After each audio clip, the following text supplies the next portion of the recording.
Masih banyak pelajar yang dengan santainya melenggang berjalan di hadapan guru. Guru datang malah ketawa ketiwi. Bismillahirrahmanirrahim. Assalamualaikum warahmatullahi wabarakatuh. Innal hamdalillah wassalatu wassalamu ala Rasulillah wa ala alihi wa ashabihi wa mawalah wala haula wala quwwata illa billah. Amma ba'd. Para pecinta ilmu yang berbahagia dan dimuliakan Allah Subhanahu wa taala, kita berjumpa lagi dalam kajian kitab Ta'lim Al-Muta'allim tentang adab atau etika bagi para penuntut ilmu.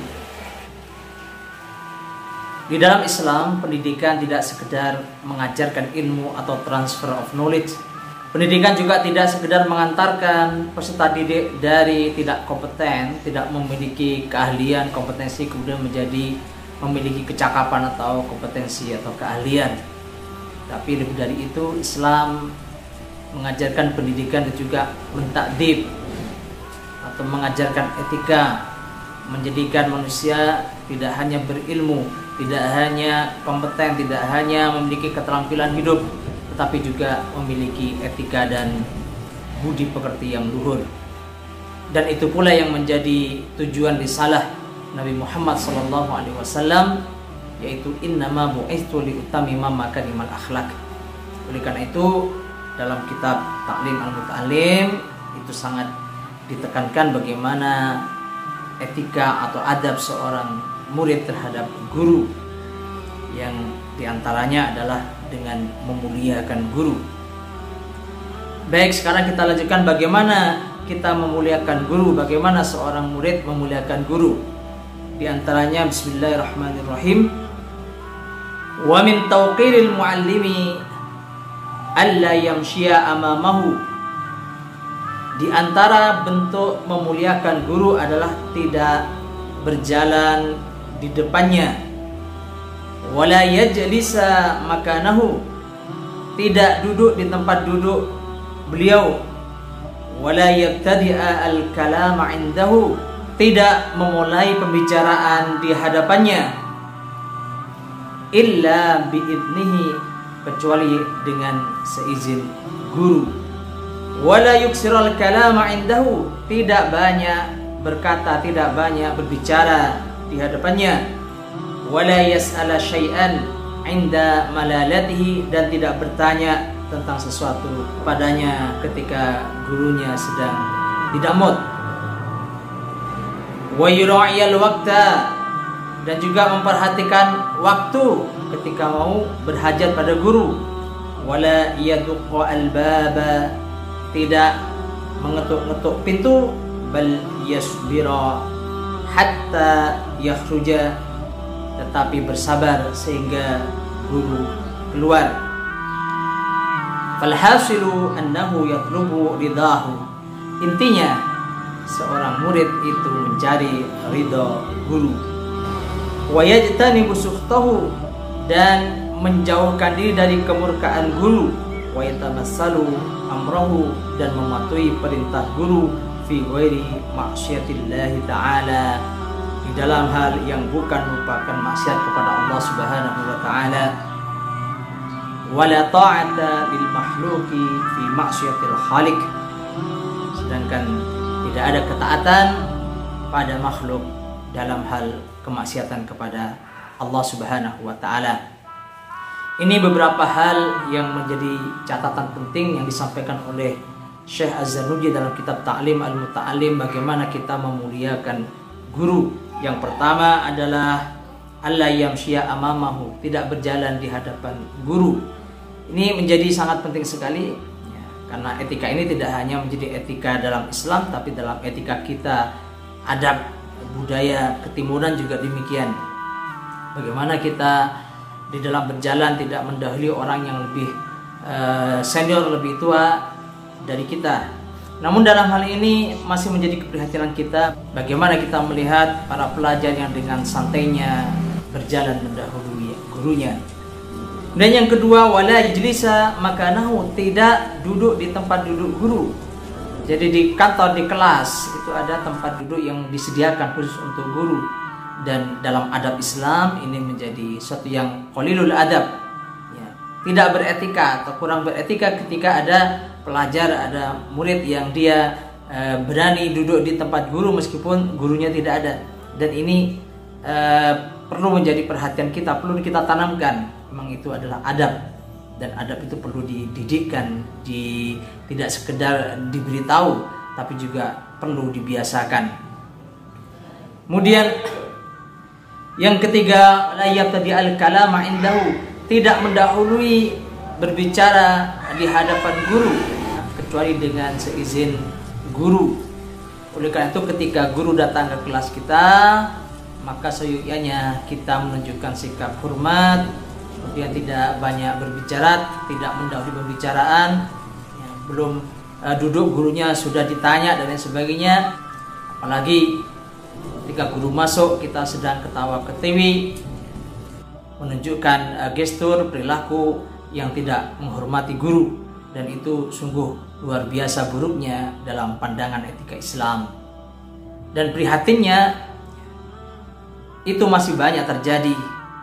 Bahkan kalau kita lihat di medsos itu, betapa banyak itu yang diunggah di medsos, perilaku konyol para pelajar ketika gurunya datang dan sama sekali tidak menunjukkan etika dalam Islam. Kemudian yang keempat, wala yuksirul kalama indahu, tidak banyak berbicara di hadapan guru. Jadi ketika guru mengajar kita, maka kita tidak berbicara kecuali atas izin guru, kecuali kita diperkenankan untuk berbicara. Ketika guru menerangkan, maka kita harus mendengarkan dengan seksama. Berbicara sendiri aja tidak boleh, apalagi berbicara dengan teman kita. Ini tentu bukan berarti dalam pembelajaran murid selalu diam, tidak. Ketika saatnya guru mempersilahkan, guru mempersilahkan untuk berdiskusi, guru memerintahkan untuk berbicara, menyampaikan apa yang menjadi pendapat siswa atau murid, maka disitulah tempatnya murid atau siswa untuk menyampaikan segala apa yang ada pada dirinya, mengeluarkan segala kemampuannya, dan itu sudah diizinkan oleh guru. Seringkali pelajar itu tidak memperhatikan keterangan guru, kemudian dia berbicara dengan temannya. Bisa jadi hal itu dikarenakan metode yang digunakan oleh guru kurang tepat atau kurang diminati oleh pelajar atau oleh siswa. Atau bisa jadi karena siswa sudah lebih tahu dulu apa yang disampaikan oleh guru, sudah diketahui atau sudah dimengerti, bahkan mungkin pelajar atau siswanya lebih paham daripada gurunya, apalagi di era zaman sekarang, di era keterbukaan sumber informasi.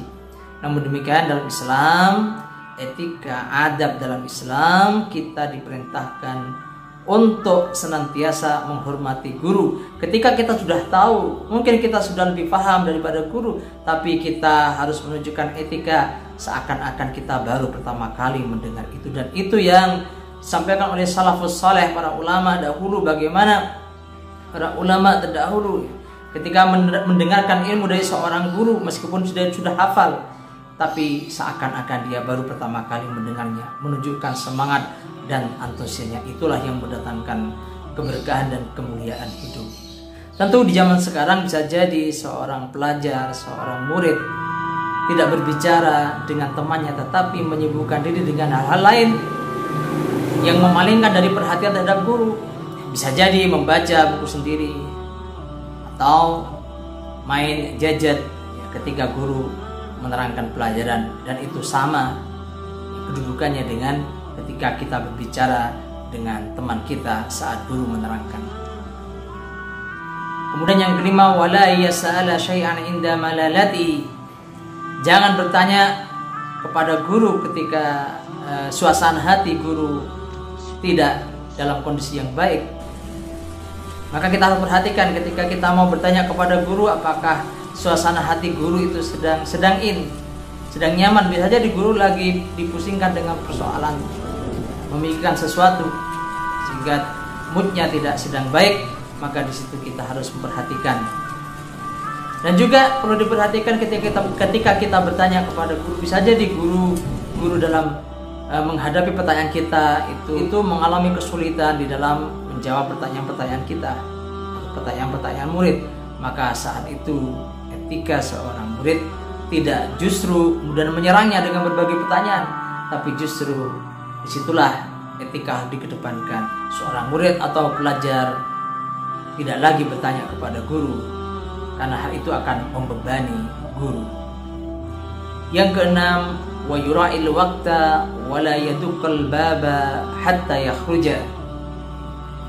Yang keenam adalah memperhatikan betul waktu yang tepat ketika menghajatkan sesuatu pada guru.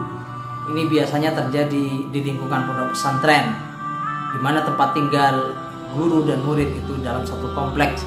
Seringkali santri menghajatkan sesuatu pada gurunya, maka harus memperhatikan waktu-waktu yang tepat. Jangan mendatangi guru di saat yang tidak tepat. Ketika datang kepada guru, kepada ustadz, ketika mengetuk pintu dan tidak keluar-keluar, maka jangan kita kemudian menunjukkan suatu perilaku yang seakan-akan memaksa gurunya agar keluar, misalnya dengan mengetok-ngetok pintu dengan keras berulang-ulang sehingga guru atau ustadz itu keluar. Jangan, tapi cukup kita sekali atau 2 kali, maksimal 3 kali kita mengetuk pintu kemudian menunggu ustadz atau gurunya keluar. Kalau tidak keluar, ya etika kita, maka kita mengurungkan hajat kita kepada guru.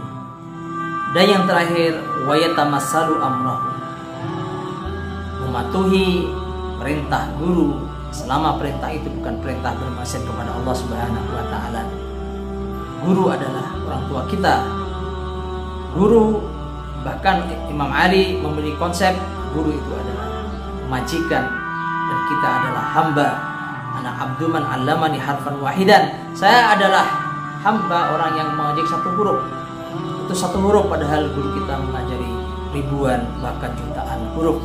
Oleh karena itu ketika guru kita memerintahkan kita, baik itu dalam hal yang terkait dengan pelajaran atau hal lain, ketika guru kita meminta tolong kepada kita, maka seyogyanya, sepantasnya, seharusnya kita bersegera untuk memenuhi permintaan atau perintah guru selama itu bukan dalam hal kemaksiatan kepada Allah, dan tentu selama hal itu kita mampu melaksanakannya. Dan kalau kita tidak mampu, maka kita memohon iktidarnya, memohon izinnya, memohon udurnya kepada guru-guru kita dengan rasa hormat dan memohon maaf yang sebesar-besarnya. Intinya adalah bagaimana kita mencari ridha seorang guru. Ketika guru adalah orang tua kita, maka ridha ketika Allah menyatakan ridhallah fi ridhal walidain, ridhonya Allah adalah tergantung ridhonya kedua orang tua, maka dalam hal ini juga guru-guru kita. Ini etika yang harus kita pegang betul sebagai seorang murid, sebagai seorang santri, sebagai seorang pelajar, jika kita menginginkan keberkahan dalam belajar dan studi kita. Tidak hanya sukses dunia, tapi berkah hidup dan sukses di akhirat kita. Qulu qouli hada, astaghfirullahaladzim. Assalamualaikum warahmatullahi wabarakatuh. مولاي صل وسلم دائما أبدا على حبيبك